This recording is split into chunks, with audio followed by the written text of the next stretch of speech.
On a daily basis, Muslims will pray 5 times each day. We already talked about these prayers during the 5 pillars of Islam. These are the same type of prayers.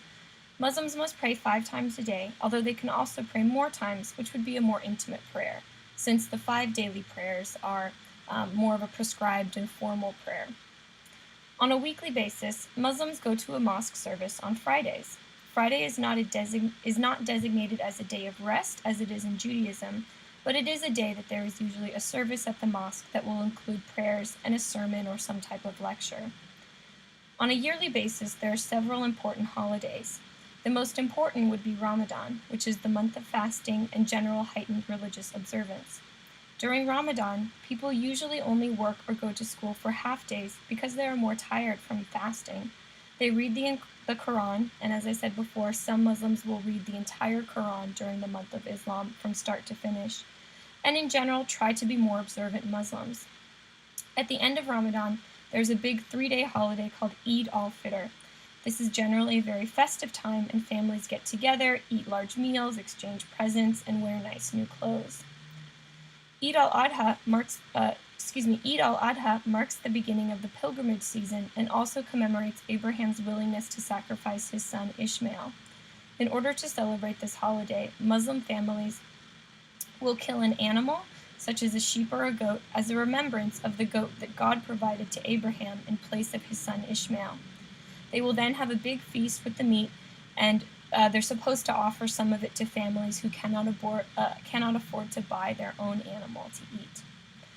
Mawlid is the celebration of the Prophet Muhammad's birthday. This is celebrated in nearly every Muslim country except Saudi Arabia, because Saudi Arabia is a much more conservative denomination of Islam that believes that lots of celebrations around the person of Muhammad kind of verges into worship, so they're very strict about their how they remember and how they honor Muhammad, so they actually don't celebrate his birthday there, even though it is the country of his birth. But in general, Mawlid is a joyous carnival-like holiday where people tell stories about the Prophet, and children will memorize poems about the Prophet and perform them at school recitals. In terms of the life cycle, there are only several simple ceremonies. When a child is born, it is customary to whisper the opening words of the Quran into the baby's ear, so that the Quran are the first words that the child hears. In adulthood, all Muslims are encouraged to marry. There is no ideal of celibacy, although in some Sufi orders, which we'll talk about, there have been celibate monastic movements. A Muslim marriage really consists of the bride and groom signing a marriage contract, which is overseen by a religious leader, such as an imam, because the Quran defines marriage as a contract between two people. However, there's also usually a large cultural celebration, big meal, big reception, party, things like that.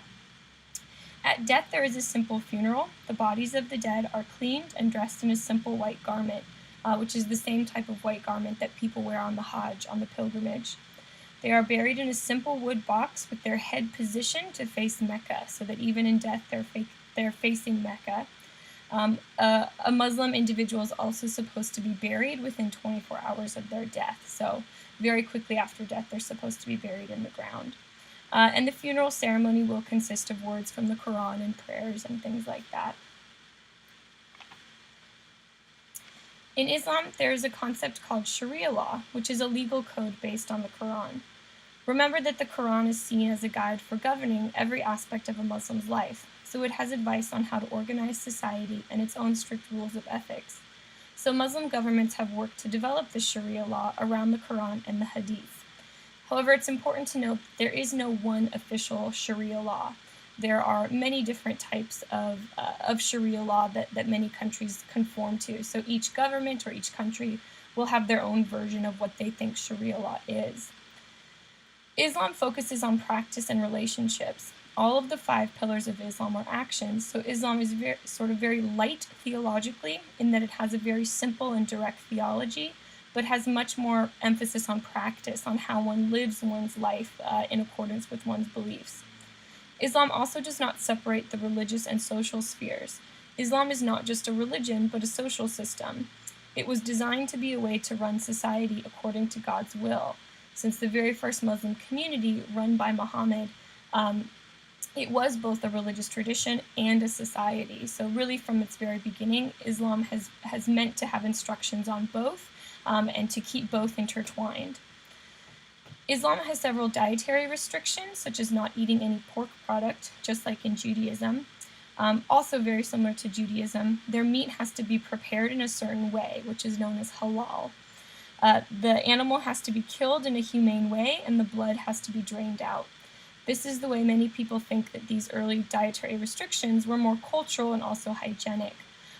Also, it was considered that the blood of an animal was where their life force was, where their energy was, so it wasn't considered appropriate to eat the blood of another animal. Also, Muslims are not allowed to drink alcohol. In the Quran, it only says that they cannot drink wine. However, religious scholars have expanded this to not drinking alcohol at all, since that was really the only type of alcohol that was available to that one cultural community. Additionally, men and women are supposed to dress modestly. There is actually nothing in the Quran that says that women have to wear a specific head covering or veil or hijab. It simply says that women need to guard their beauty and to cover their bosoms, to cover their breasts, and that they should wear an outer garment so that they will be recognized as Muslims so as not to be harassed by others. These specific Quranic verses have been interpreted in many different ways. It's also important to remember that the hijab, or the head covering, is a tradition that predates Islam. It was a common practice already in Arabia and was a mark of social status and convenience in the desert where the sand gets in everything, and it is very hot, so it was considered a very practical form of dress for women to wear. The veil has become quite a controversial issue in the modern world. Some see it as a sign of religious identity and faith, while others see it as a sign of repression. On one extreme, the country of France has actually banned the wearing of the veil because they think that it breeds division between people, while on the other side of the spectrum, there are countries like Saudi Arabia where all women are required by law to wear it. Furthermore, there are many different versions of what a head covering is or what a veil is. Some women will only cover their hair, while others will cover everything except their eyes. So really it's important to remember in the Quran that it simply says that a woman needs to dress modestly, as well as men. Men are supposed to dress modestly as well. But really it's supposed to be up to the individual woman's interpretation of how she understands modesty and what she's comfortable with and how she thinks she needs to live out that modesty. But there's nothing specifically in the Quran that says exactly what a woman is supposed to wear to display that type of modesty. Additionally, there's the concept in Islam known as shirk, and shirk is raising anything to the same level as God. Remember that Islam is a very strong in its emphasis on monotheism. So in Islam, really one of the worst things you can do is to have anything else that is a rival to God or an equal to God. So that would definitely rule out polytheism, but it would also rule out treating anything else in your life as if it were God, worshiping anything else. So this is seen, for example, if someone worships money or fame or success, then they are also committing shirk. They are treating something else in their life as they should only treat God. Next comes the concept of jihad, which has also become a very controversial term in modern society. It's important to note that the word jihad is simply Arabic for struggle. That's all it means. It does not mean holy war. It simply translates to the word struggle. In the Quran itself, it's never used in reference to fighting. That's a different word in Arabic, and jihad is never sort of associated with any sort of violence or any battle of any sort. The Quran really talks about two different kinds of jihad. There's the inner jihad and the outer jihad. The inner jihad, which is referenced as the more important or the greater jihad, is the struggle to make oneself more Muslim. So the struggle to submit to God, since remember, Islam simply means submission. So jihad is most oftentimes in the Quran referred to as one's struggle with oneself, one's struggle to worship God, to submit to God, to follow God's will and God's path. So that's the most common definition of jihad in the Quran, and it's referred to as the greater jihad. The other type of jihad is the outer jihad, which is also referred to as the lesser jihad. And that's the struggle to make one's community more Muslim. So this would be, as opposed to an inner struggle, an outer struggle to really make one's community more godlike, more ethical, and more Muslim, submitting to God's will and God's path. But there's never really in the Quran any reference to a violent struggle or any type of violence being used to make one's community more Muslim. So it's important to note that those are the original Quranic interpretations or Quranic uses of that word. How it's been used today by extremist individuals really has very little connection to how it's actually used in the Quran itself. So very important to remember, since that's become such a controversial term in our society. And finally, we come to the issue of polygamy. Polygamy is the practice of a man marrying more than one wife. Muhammad himself had 12 wives, so he married many different women. However, most of his wives were actually orphans or widows, so it was seen in ancient Arabian society as a way to protect women, that if a woman lost her husband or if she didn't have any parents, there was no one to protect her. So marrying a woman in that situation was considered a charitable act, since it was a way of protecting that woman, giving her more of a higher social standing in that type of society.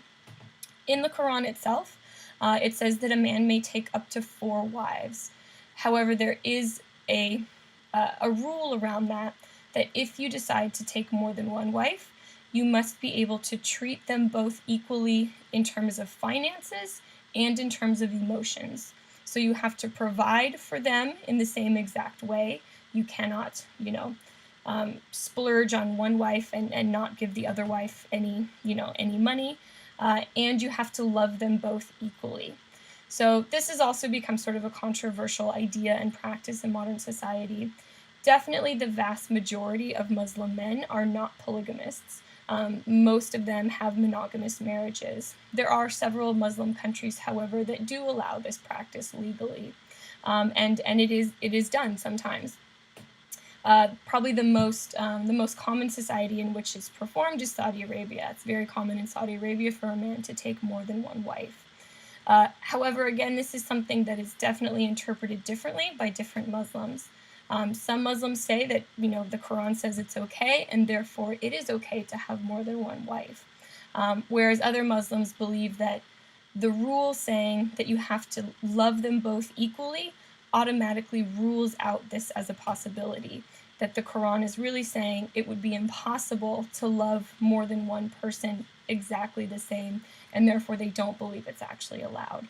But important to know what that practice is, and that it is still practiced in several modern Muslim societies today. The majority of Muslim experience is numinous, because again we have a monotheistic religion in which God is considered wholly other. Remember that Islam does not allow any sort of physical representation of God, because God is thought to not have any physical manifestation, and shares no physical qualities with human beings. The experience of this numinous God would be the awareness of one's dependence on God. Remember that within Islam, a main concern is humanity's false feeling of independence. We think incorrectly that we can take care of ourselves, make our own decisions, etc. So the goal is to remember God and to remember one's dependence on God, and then to thank God for your life and worship God through prayer and doing God's will. However, there is a significant mystical strain in Islam known as Sufism, which has been around for most of Islam's history. Sufis focus more on the mystical experience of God. They believe in the possibility of every believer to merge with God. Sufism began when many Muslims in the early Ottoman Empire believed that people living in wealth was causing them to move further away from God, and also that all the laws, such as Sharia law, that govern society, were getting in the way of the direct experience of God. A common practice of Sufi Muslims is known as zikr. This is a practice in which Muslims will get together and repeat the names of God. In Islam, there are believed to be 99 names of God, so they will chant either just Allah, the Arabic word for God, or God's other names, and oftentimes rock back and forth or engage in sort of movement and dance-type practices to induce a trance-like state in which they experience God. Sufis will typically join an order, and they will follow a particular Sufi leader known as a sheikh. They will focus on asceticism in these orders and continuously trying to experience God. The sheikh can lead them in special practices meant to help them to personally experience God. One of the most famous Sufis is the poet Rumi, who wrote about his love for God and used common Sufi metaphors. Sufis often speak of God as a divine lover, and they are sad because they are separated from God, who is their love. Rumi especially also used metaphors such as being drunk on the wine of God, which of course was very controversial in Islamic society because wine is forbidden and drinking alcohol is forbidden. But important to note that this is a very important and historical strain of Islam is the focus on mysticism through these Sufi orders. The picture here as well is of a whirling dervish. This is also an ancient Sufi practice that began in the Ottoman Empire in what is now Istanbul. It's a practice in which the dervishes whirl, so they turn, they spin, in order to create a trance-like state and experience God. And this is something that is still practiced today, although it's kind of performed more now as a dance, a cultural type of dance in Turkey. But it is still very popular and very common. For Muslim society, there is the idea of the Ummah, which refers to the worldwide community of Muslims. Ummah was the word first used for the Muslim community run by Muhammad, but now really refers to the global community of all Muslims as one community and one people. Furthermore, there is the idea that we talked about previously, which is known as the people of the book. This is the idea that Muslims see Jews and Christians, as well as themselves, as one collective religious group because they also have religions formed around divinely inspired books or sacred revealed texts.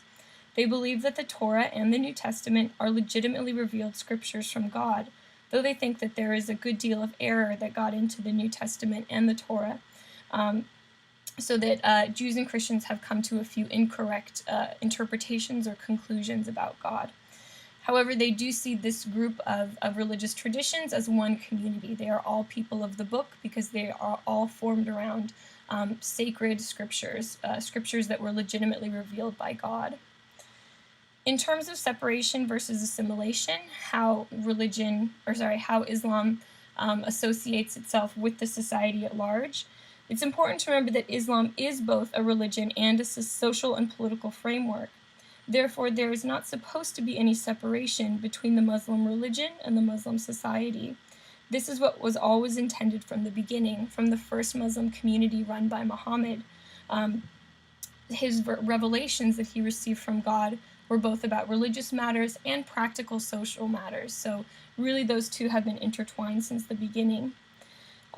In Muslim countries today, this is very much a reality. The state religion will be Islam, and Islam is built into the political and legal system through Sharia law. Remember that there is no one Sharia law. It is a law code developed by religious scholars based on several sources, including the Quran, the Hadith, and the general consensus of religious scholars. So different Muslim countries will follow different versions of Sharia law. In non-Muslim countries, it has been harder for Muslims to integrate into society at large, both because of prevailing prejudice and intolerance of that society, and because of certain rules that Muslims follow, such as not drinking alcohol, not gambling, not lending money at interest. These are common practices in secular society, so that's been something that has made it harder for Muslims to integrate in some societies. On one extreme, we have countries like France, who are trying to force Muslims to integrate into French society by really harsh measures like making the wearing of the veil illegal and recently actually making prayer in public illegal. So that's sort of one extreme end of the spectrum where integration has been very difficult because there's been sort of this forced integration, this sort of harsh way of trying to get Muslim immigrants to integrate into French society. On the other hand, we have countries like Canada, which have been very successful in sort of integrating many different cultures into their society and having just certain social norms and rules that do not necessarily force one to give up one's religious, ethnic, or cultural identity. So those have been kind of two countries that represent the extremes in terms of integration into society at large. We mentioned earlier that immediately after the death of Muhammad, there was a split in the Muslim community, and this split was over who had the authority to be in charge of the Ummah, or the Muslim community, after Muhammad. Sunnis held the majority view, which was that after Muhammad, no one was really going to be able to blend sole religious and political leadership, which is what Muhammad did. So Sunni Muslims thought that the leader of the Ummah should be someone who was based on simply being a good leader, someone who would be a political or social leader. This position became known as the caliph. The first caliphs after Muhammad died were companions of the Prophet, people who were close to him, who really helped him lead the Muslim community even before his death, so they were natural choices for his succession. The caliph did hold a lot of power for several centuries, and was really seen as the leader of the entire Muslim community. However, as the community or the empire spread, this became more of a symbolic position, which didn't really hold much power.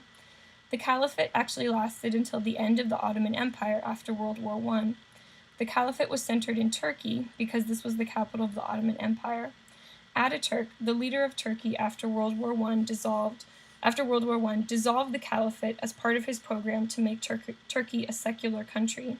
So there has not been a caliph since 1924. Many conservative Muslims today call for the reestablishment of the caliphate, although this is very unlikely. Sunnis separated religious leadership into another role, that of the imam. The imam was seen as a religious leader who would guide a particular mosque or Muslim community in spiritual matters. There is no official ordination process for becoming an imam. It is simply based on one's religious learning, good character, and piety. An imam can be in charge of a single mosque or work at a religious university. It is important to note, however, that not every mosque has an imam. Many mosques choose not to have an imam, and this is very much allowed. They don't have to have one. The imams are not an official clergy with a hierarchy, so it's a bit more loosely organized, and there's not really an official ordination process. But important to note that in Sunni Islam, the political leader and the religious leader, those two authoritative positions were separated into two different people, two different positions. They did not try to combine political and religious leadership after the death of Muhammad. Shia Islam took a very different view of authority in Islam. Shiites believe that only someone who was related to Muhammad could actually lead the Muslim community. Their basis for this is a quote from Muhammad that is recorded in the Hadith, in which Muhammad is believed to have said, "He whose master I am, Ali is his master." Ali was Muhammad's cousin and son-in-law, so he was closely related to Muhammad. They followed Ali, and the Sunnis followed Abu Bakr as the first caliph. Ali was assassinated and became a martyr to whom Shias today show great devotion to. His son Hussein, Muhammad's grandson, was murdered at the Battle of Karbala by the Umayyad dynasty, a political government in Baghdad that wanted to take control of the caliphate.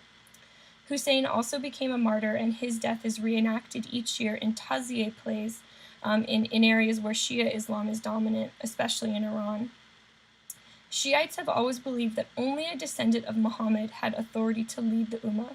For them, this authority was something intrinsic, not based on learning. They are respected and revered because they are related by blood to the Prophet. Shiites also call their leaders imams. However, for them, an imam is only a descendant of Muhammad who was named by his predecessor, and this line goes back to Ali. So Ali became the first imam after the death of Muhammad. Ali named his successor Hussein, and Hussein named his successor, etc., etc. So each imam was designated by the previous imam before his death. There is a strong element of devotion to the imams in Shia Islam. Because they are related to Muhammad, they are seen as somehow more holy, more special, or more sacred individuals. They are more than just leaders, they are also seen as intercessors and spiritual guides for Muslims. They think of this devotion to the imams as an essential part of the Muslim faith, and some Shias actually add on, and Aliyah is a friend to God, to the Shahada, or the confession of faith. Shia Muslims will often have pictures of Ali or Hussein in their homes and pay respect to them. Twelver Shiism is the largest sect of Shia Islam. This sect believes that there were 12 imams, starting with Ali through Hussein, that went in an unbroken line. The 12th imam, however, disappeared from history in the 6th century. They do not believe that he died, but that he went into hiding because people were trying to assassinate him. They believe that he is still guiding Muslims from wherever he is hiding, wherever he is hidden from history, and that he will return at an appointed time to bring justice and righteousness back to the world. This is sort of like a messianic hope that the 12th Imam will return when things have gotten very bad and will usher in a time of paradise. Iran is a nation made up of 12 Shiites, so Iran is the dominant form of Islam today in Iran. It's the only Shia nation in the Muslim world that is officially Shia, and Shia Islam is built into the government. Shias only account for about 15% of the Muslim community worldwide, so they are definitely a minority. Sunni Islam is by far the more dominant denomination of Islam. However, they are a majority in Iraq and Bahrain, although they historically have not had any political power there. So even in countries where there are, in numbers, more Shia Muslims than Sunni Muslims, they've tended to not hold political power and still be seen as a sort of religious minority in that community.